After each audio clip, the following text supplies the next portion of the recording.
Busan to establish decentralized digital asset exchange by the end of 2023.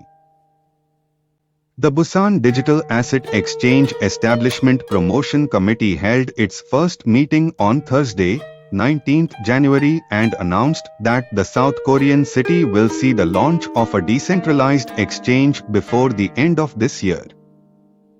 The exchange is meant to support Busan's numerous strengths, like its cultural significance, agricultural production, real estate, and precious metals through the use of digital tokens.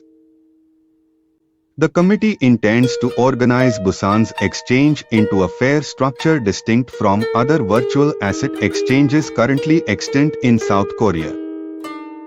The committee also plans to work on securing an improved regulatory framework in cooperation with the national government.